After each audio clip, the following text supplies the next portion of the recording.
Halle Berry! Halle Berry was the first and only black woman in Academy history to win a Best Actress Oscar for her film Monsters Ball. Yes, give it up. And that was 20 years ago. And what a career it's been. More than 60 films and television shows. A career that has spanned decades and continues to evolve in new directions. Let's see her in action. While you're on a mission, you're having difficulty distinguishing what's reality from fantasy. I'd like you to meet Aurora Monroe, also called Storm. My friends call me Jinx. I'm not what you think I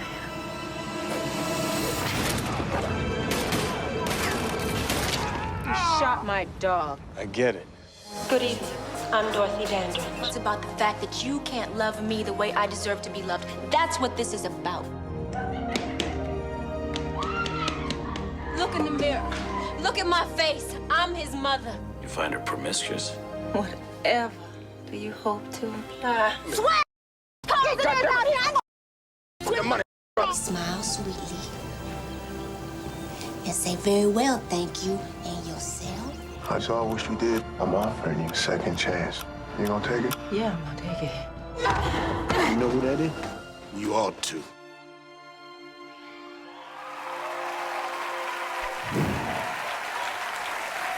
What an inspiration. Join me as we applaud and honor Halle Berry with the celebration of Black Cinema and Television Career Achievement Award to the one who taught us how to look to those who came before us and lead by example for those that follow. Halle Berry, welcome her to the stage. Yes.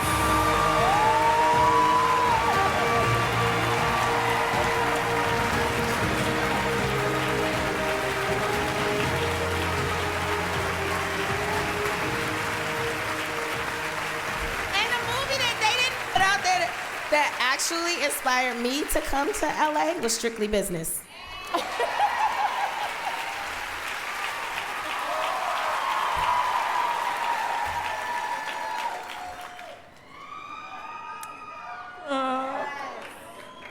her flowers now.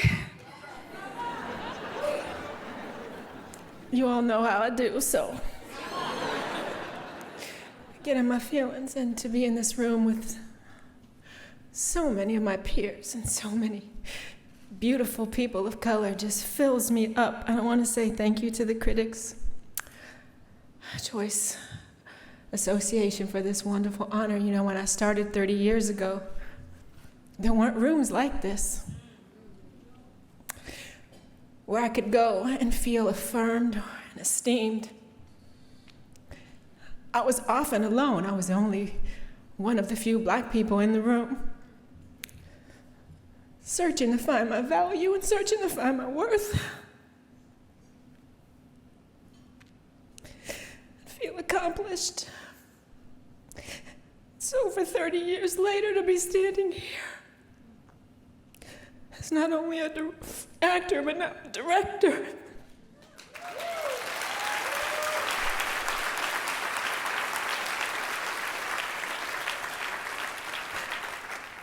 Remaining authentic and true to myself and doing it on my own terms is probably one of the greatest joys of my life, and I'm so happy to share this moment with all of you. You know, I finally found love this year, everybody.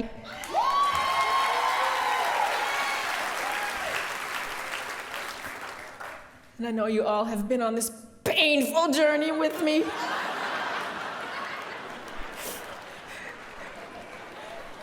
You've watched me fail and fail and fail and fail.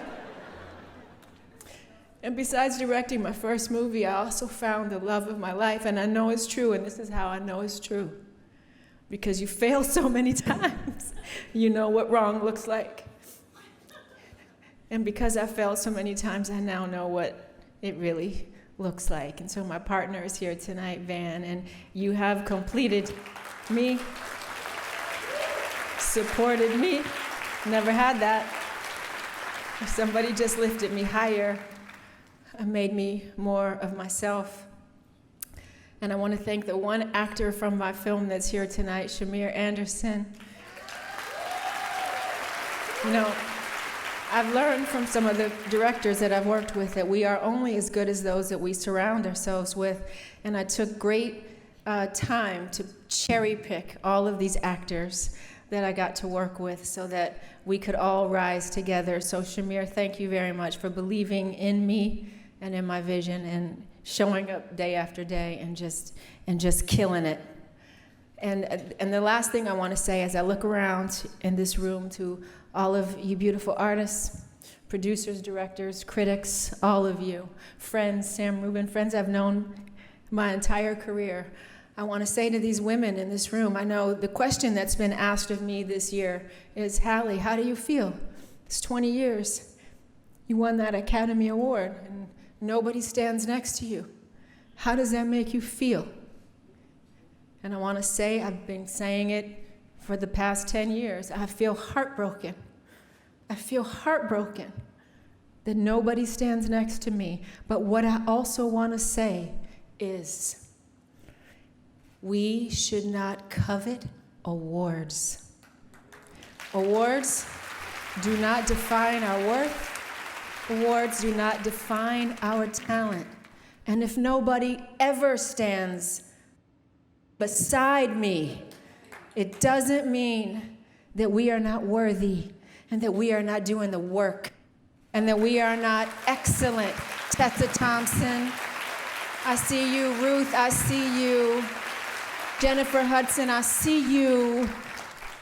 It doesn't mean that you're not excellent and worthy. And let's stop coveting that and letting that be the measure of our worth and our success, because it doesn't. And I hope soon somebody is standing there, but if you're not, know you're worthy. And you're doing excellent, beautiful work. And you are changing the game for so many little black girls and little black women that are looking to you and aspiring to be you. That's what I want to say to you tonight. You're worthy. Keep up the good work, because we all see you.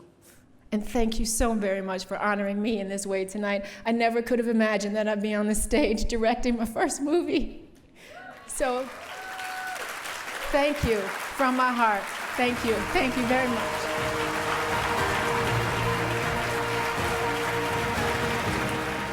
See you again. So you have all this women firepower with this Bruise, from the soundtrack to your directorial debut to the actors on stage. I mean, how does it feel like now that it's out? I've seen you doing your dance on social media from the reaction, but how does it feel like to finish that? I mean, you've been in so many projects, but to finish your project and have it out there, It feels amazing. I mean, you know, it was such a long journey for me with that movie. So to get it out in the world and have people enjoying it the way I hoped they would, it's like a surreal feeling. Yeah. I look back at this celebration of black cinema, and I look back at all the old, movies I liked from the past, Strictly Business and Boomerang is among those, some of your early projects. But what do you remember watching as a kid that was like some movie that just struck you that you liked, starring some black people? Probably Introducing Dorothy Dandridge. Carmen Jones, which is why I wanted to do Introducing Dorothy Dandridge. As a little girl, I saw her and I somehow saw myself reflected. And I saw a woman of color who was glamorous and in Hollywood and gorgeous. And I didn't have many images of that to aspire to be when I was a little girl. And that was one. And Diane Carroll and Julia, Iman, a model on magazines. Like, those were the people that caught my attention. It wasn't many. Yeah. And last question: now that the film is over, are you still doing your training? Because we seen your guns in the movie. I mean, you still got those. Yes, not on that level, but I'm still doing jiu-jitsu. I'm working on my purple belt. Okay, well, nobody's gonna mess with you. Thanks for the time.